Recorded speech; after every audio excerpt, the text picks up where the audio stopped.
My hands trembled as I stared into the open safe, completely empty. The cold, metallic silence of the box echoed louder than any words. My name is Rachel Morgan, a 36-year-old divorced mother. And that safe had held every spare dollar I managed to save over the past year for my daughter Ava's college fund. Just the night before, I'd run my fingers over the envelope holding exactly $5 in cash. 6 months of late-night freelance work and weekend shifts. All carefully tucked away behind sweaters in my bedroom closet. Hosting the family reunion at my modest 2-story home had felt like a small triumph. After the chaos of my divorce 3 years ago, I wanted to prove, to my family and maybe to myself, that I was holding it together. The party was warm, noisy, full of laughter, everything I'd hoped for, but now, that hope was shattered by the quiet, empty space where my daughter's future used to sit. And in that stunned silence, my mind flashed to Derek, my sister's husband, the one who always made backhanded comments about my finances and seemed to linger just a little too long in rooms where he didn't belong. I remembered seeing him near my bedroom, claiming to look for the bathroom. At the time, I'd thought nothing of it. Now I wasn't so sure.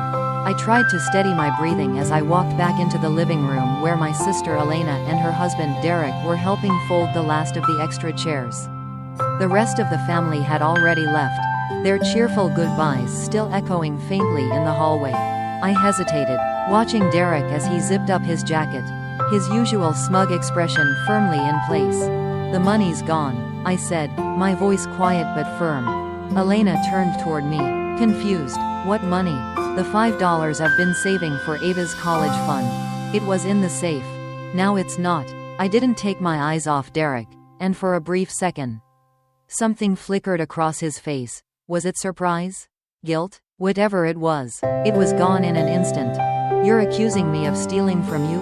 he asked, his voice laced with mock offense. Then, he laughed. "Come on, Rachel, you've always been a little disorganized. Maybe you spent it and forgot. Isn't that why Tom left? Money stress and all that?" His words hit harder than I expected. I clenched my fists to keep from trembling.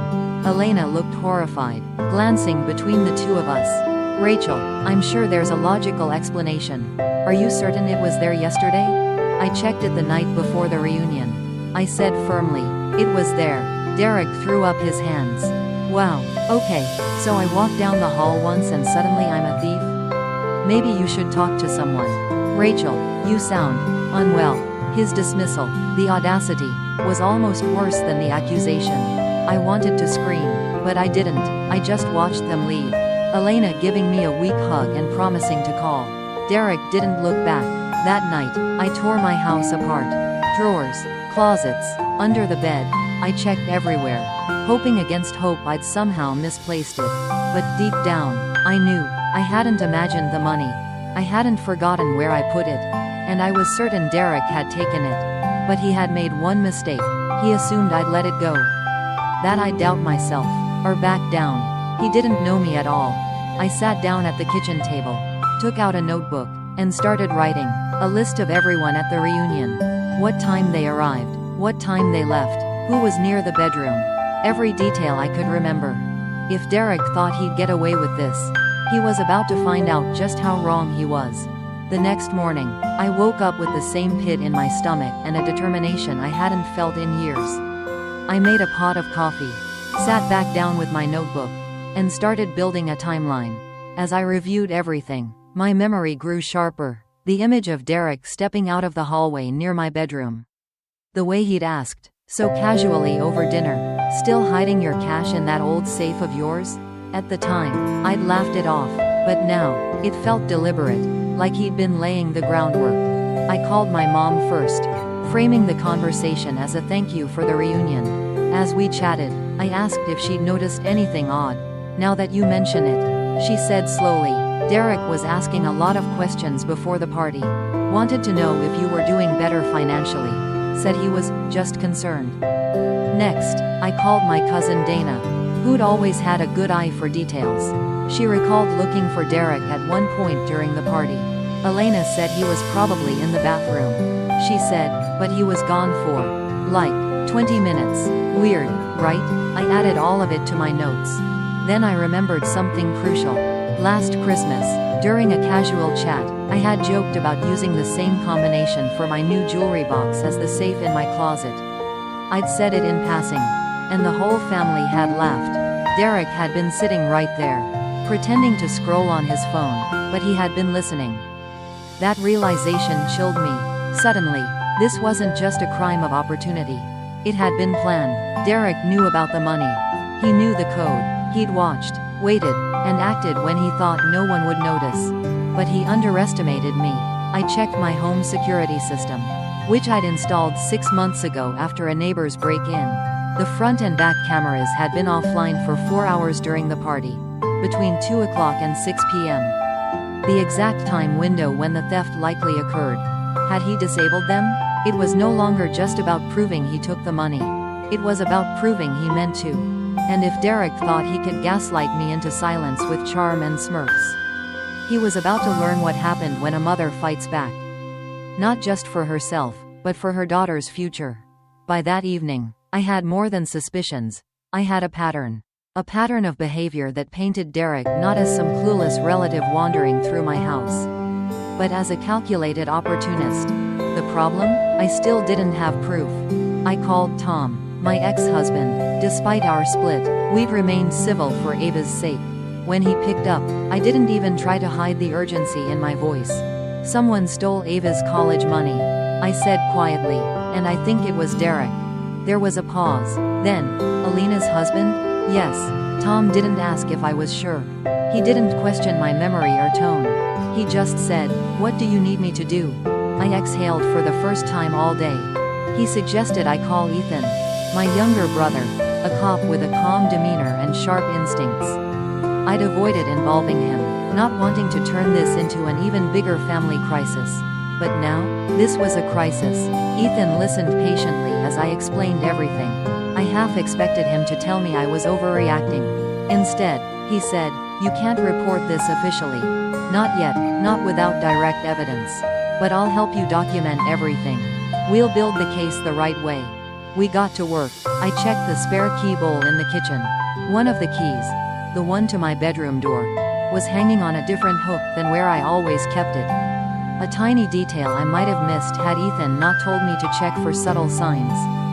I combed through photos relatives had posted from the reunion on social media. In several group shots taken between 3:30 and 4:15 p.m., prime dinner time, Derek was missing. In one picture, I saw something else. The ceramic bowl where one kept spare keys was slightly shifted. Barely noticeable, but off from its usual spot. Piece by piece, the puzzle was forming.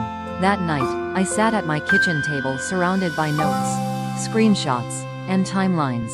I could feel something building inside me. Not just anger, but clarity. Derek thought I was too soft, too scattered, too beaten down to ever fight back. But I'd spent years rebuilding my life after divorce. I'd faced financial ruin and come out stronger. And now, someone was trying to take from me again. I wasn't going to let him. I glanced toward Ava's room, where she slept peacefully, unaware of the storm unraveling around us. This wasn't just about money anymore. It was about justice. The next morning, Ava sat across from me at the kitchen table, watching as I sifted through papers and photos. I tried to shield her from everything. But teenagers know more than we think. "Mom," she said gently, "what's going on?" I looked up, and for a moment, I saw so much of myself in her eyes: determination, sensitivity, and a growing awareness that the world isn't always fair. I hesitated, then told her the truth. "Someone took the money I was saving for your college visits." She didn't flinch. "It was Uncle Derek, wasn't it?" My breath caught. "Why would you think that?" "Because I saw him coming out of your room during the party." He looked surprised when he saw me in the hallway. I stared at her. "Why didn't you say anything?" I didn't think it mattered, until I heard Grandma crying on the phone with Aunt Elena last night. She said the family was fighting. I knew it had to be about that. Her words landed with the weight of unexpected clarity. Ava had unknowingly witnessed the one moment I couldn't account for: Derek exiting my bedroom during the party.